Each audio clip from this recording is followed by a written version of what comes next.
It always starts so small, doesn't it? One notification, a quick check, but next thing you know, you're sucked in on a ride you can't seem to get off. The infinite scroll, the endless feeds. You grab your phone to check one tiny thing, and 45 minutes later, you're still scrolling, wondering where all that time just went. Why does that happen? That feeling isn't a lack of willpower. It's not some random accident. It's all by design.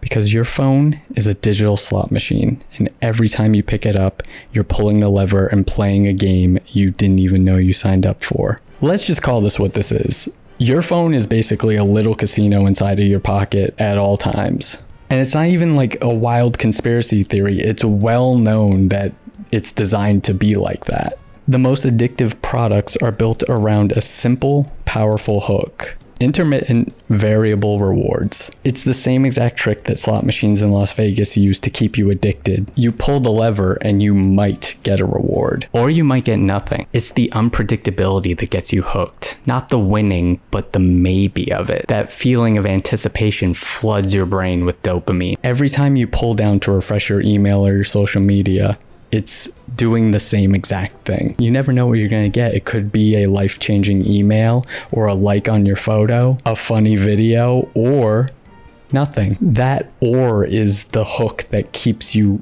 scrolling. App designers are experts at this. They sprinkle these variable rewards everywhere because they know it will keep you engaged, and that's good for business.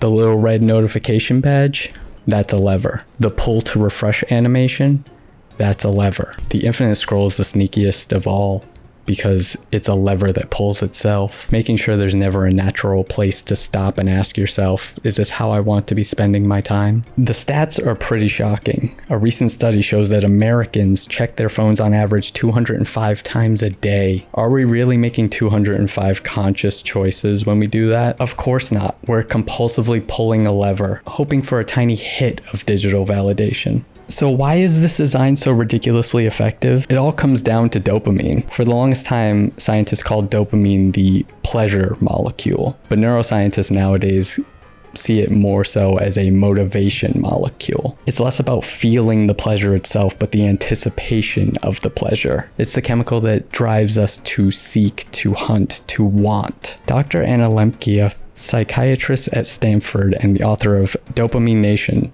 calls the smartphone the modern hypodermic needle, delivering tiny, unpredictable doses of digital dopamine 24/7. Every notification, every like, every new post is a hit. Your brain craves balance. It's kind of like a seesaw. When you do something that gives you a dopamine hit, the pleasure side of the seesaw goes down. But your brain is always seeking balance, so it'll add weight to the pain side of the seesaw immediately afterwards to level things out. This is why after an hour of mindless scrolling, you don't actually feel happy. You often feel kind of empty, anxious, or tired. Your brain has been pushed into a dopamine deficit. The pleasure is gone, but the weight on the pain side is still there. What's the quickest way to get back to normal again? Pick up the phone, pull the lever. It's a compulsive loop. We end up using our phones not to feel good anymore, but to stop the bad feeling for a minute. And the consequences are becoming impossible to ignore at this point. For instance, research from King's College London found that teens with problematic smartphone uses are 3 times more likely to develop depression. And recent CDC data shows that teens using their phones for more than 4 hours a day have a correlation to increases in anxiety. We're losing sleep because we can't put them down. A recent study shows that 72% of Americans sleep with their phone right next to them. I'm one of them. We're becoming more distracted, more anxious, and more isolated, while at the same time being more connected than ever. This isn't a personal failure. You're up against thousands of engineers who every day work to keep you hooked. These tech companies are basically the modern pushers, but instead of drugs, it's just staring forever. Alright, this whole video has been pretty fucking bleak, but there is hope. You can choose to walk out of the casino. You have the power to do so. And I don't mean just like throw your phone away and go live in a cave somewhere, but you can turn your phone into a tool for you to use instead of the other way around. Here are some practical things that you can do to make your phone less appealing.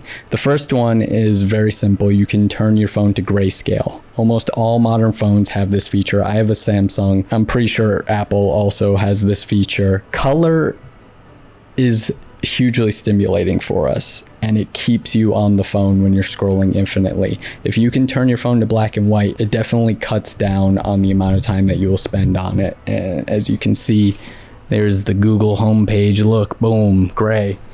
However, it does get tricky because humans are kind of just like, sneaky little guys. And most phones also offer a hotkey where you can just swipe and shut off the grayscale at any point in time. I'm guilty of it myself. I turn off the grayscale constantly whenever I need that dopamine, but it is a barrier. Another is to turn off all non-essential notifications. I have this on my phone where I only get texts, phone calls, and notifications from important apps like bill apps or banking apps. However, a lot of banking apps now and bill providers, specifically phone companies, will send you a million notifications basically being like, come buy a new phone or do this or do this. Sometimes, this is you, T-Mobile, they'll just send you notifications being like, download these apps, and it's just random apps. It's like, no, I don't want that. Thank you. But yeah, if you can mitigate on the sound and also just keep your phone in like vibrate mode at all times. I don't know if this is a separate rant. If you have your phone on full volume at all times, you are a sociopath. 100%. Just denoise the phone as much as possible. Color and noise are the two biggest triggers for it. The next is to just make the phone harder to do. You're up against engineers, thousands of them, whose only job is to make the apps and phones easier to use and more addictive to use. So you need to add more barriers to it and make it actually harder to use. For instance, I have hard limits on social media apps. I've deleted almost all social media at this point. I only have a private Instagram that's friends and family. That app has a hard limit of 10 minutes. However, most phones only let you block apps or just block the browser app itself. They don't allow you to block individual websites. So I found myself a lot of times hitting my 10-minute limit for Instagram, which was, I pretty much hit the 10-minute limit every day, and then finding myself on the browser and looking at Instagram through that. So I got myself an app, I think it's called Stay Focused. There's like a million apps like this in the App Store where you can set hard limits to websites, to apps, to all sorts of things. Limits to, with this app specifically, you can set limits to time, you can set limits to how many times you open it in a day. You can set a bunch of different limits. It's very customizable. I highly recommend doing that if you struggle with scrolling constantly. I found that since I put the limit on the website of Instagram, I find myself hitting the 10 minutes on the app every day, but I almost rarely find myself hitting the 5-minute limit on the website version of the site. I think after the 10-minute limit mark hits, it kind of makes me not want to look at it anymore. And if you don't need social media, if you are not relying on it for work, don't use it. It's only destroying your mental health. There's no benefit to it whatsoever. If you have friends or have met them through social media, use messaging apps like WhatsApp or Discord. You just need to add friction to using your phone. The more friction, the better. The harder it is to use your phone, the less reward you get from it. Another thing is to create no phone zones in your house. Some people say, oh, no phones in the bedroom, no phones around my bed. I use it for my alarm clock. I need to get a regular alarm clock for sure. A rule that me and my partner made recently, we just moved into a new place. That's why I'm in a new location. If you've ever watched any of my other videos, we made a hard rule where there is no phones at the dinner table. We sit and we talk to each other. And it was a struggle at first for sure, but I think it's been great. Like, I like being able to connect with the person I love most over a meal and not have a barrier, basically like a screen in front of both of our faces, just brain dead. I came to a startling revelation recently because I've been trying to defone my life constantly. like simplifying your lock screen. Like my lock screen has basic information on it, and it's gray, it's black and white, and there's like just the things I need, my most used apps that aren't social media. And yeah, a startling thing that I found was that no matter what I was doing in the bathroom, I would bring my phone. And while if you know you're going to be in there for a long time, yeah, you can use it to like watch a YouTube video or something. But I was grabbing my phone and like finding myself looking at it while I was peeing. And one, that's unsanitary. But two, I'm peeing for like a minute at most. That's like the longest. Why would I need to check my emails? Why would I need to look at anything on the phone?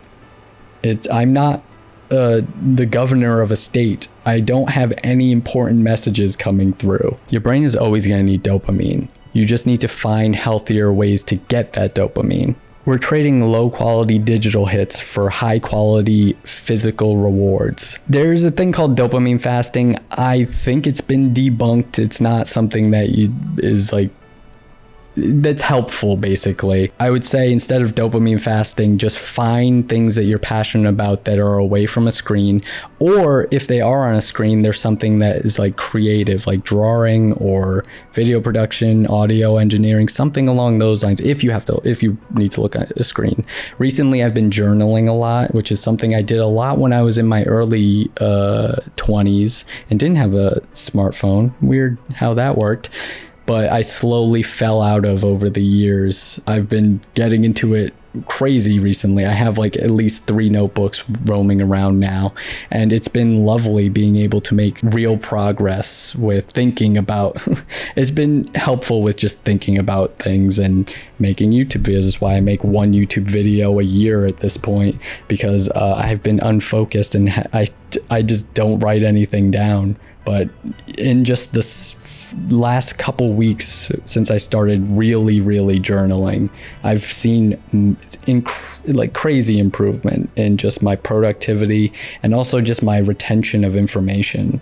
Just get a hobby is really what it boils down to. And I know it sounds simple, but just do something. If you get the urge, if you start feeling bored, you need to start examining it. That's a problem. That's the main problem, is that we don't have to examine our feelings anymore.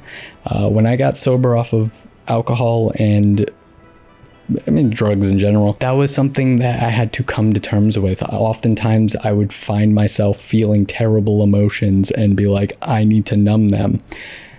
That's not what you're supposed to do. You're supposed to reflect on them. You're supposed to learn from them, and you're supposed to grow from them and examine why you're feeling the way you're feeling. We live in a society where you don't have to do that anymore. You can just numb out, take out your phone and scroll infinitely, and it's not leading us anywhere productive. But the first step, like any addiction, is realizing that you have it, and from there you make steps. You find people that can help you, or you can look for resources online. There's many people online who are feeling the same way. You scroll on YouTube, you will see loads of videos of people sick of their phones, sick of the scroll, sick of the internet in general. It's become a very stagnant and hateful place. We are in control of it. We created the internet until AI takes over and kills us all. We invented this. We plugged in the slot machine. We have the power to unplug the slot machine. Thank you so much for watching me rant about this. It's something that I've been thinking about for a long time. I've been trying to de-phonify my life for ages now, actually many years. It's very hard, but the best thing you can do is to start right now. If you like this video, like, comment, and subscribe. If you didn't like this video, tell me why in the comments. I would love to hear your stories in regards to phone addiction or regular addiction. Hi, I'm Hugh and I'm an alcoholic. This year I'm going to be 6 years sober from drugs and alcohol in December. Woo! But yeah. Until next time, hopefully sooner than later, because boy, my upload schedule is non-existent. Be good to strangers and be gooder to the ones you love. Peace. Oh.